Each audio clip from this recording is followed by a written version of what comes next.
Kematian gembong narkoba Meksiko Nemesio Ruben Oseguera Cervantes alias El Mencho mengguncang struktur internal kartel Jalisco New Generation atau CJNG.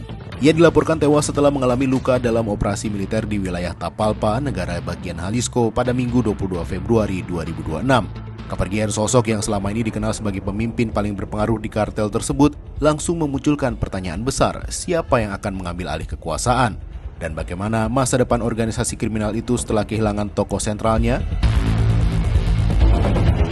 Sebelum tewas, El Mencho dikenal sebagai pemimpin tertinggi sekaligus kingpin CJNG. Di bawah kendalinya terdapat lingkar inti yang diisi orang-orang kepercayaan, termasuk anggota keluarga yang memegang peranan strategis dalam operasi kartel.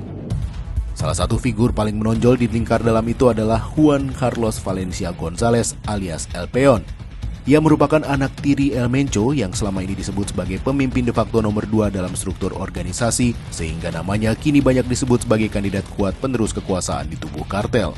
Selain itu ada Julio Alberto Castillo Rodriguez alias El Choro, menantu El Mencho yang juga termasuk bagian dari lingkar inti.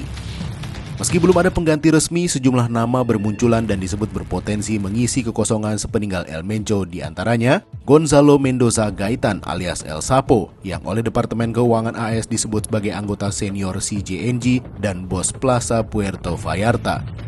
Berikutnya ada Jessica Johanna Oseguera González alias La Negra, putri El Mencho yang sebelumnya menangani sejumlah bisnis keluarga. Statusnya sebagai putri El Mencho memungkinkannya mengambil alih kuasa CJNG meskipun ia kini berada di penjara akibat vonis 2021 lalu. Ruben Oseguera González alias El Menchito, putra El Mencho, juga disebut sebagai kemungkinan penerus. Di bawah kepemimpinan ayahnya, ia pernah bekerja sebagai orang nomor 2 meskipun saat ini telah divonis bersalah. Selain itu ada Audias Flores Silva alias El Hardinero yang oleh Departemen Keuangan AS digambarkan sebagai komandan regional CJNG yang terlibat dalam perdagangan narkoba dan aktivitas kekerasan. Meski demikian, para analis menekankan bahwa menjatuhkan bos kartel saja tidaklah cukup. Komando menengah yang menghubungkan pimpinan dan prajurit lapangan juga harus dilumpuhkan. Mantan Menteri Pertahanan Kolombia Diego Molano Aponte menyebut untuk membongkar organisasi seperti ini, rajanya harus diburu, aktivitas pengelolaan aset ilegalnya perlu dibongkar, hingga memukul banyak aktor di atas dan bawah rantai komando mereka. Karena faktanya, meski puluhan bos kartel telah ditangkap atau dibunuh selama hampir 6 dekade perang melawan narkoba yang dipimpin Amerika Serikat, konsumsi global justru meningkat.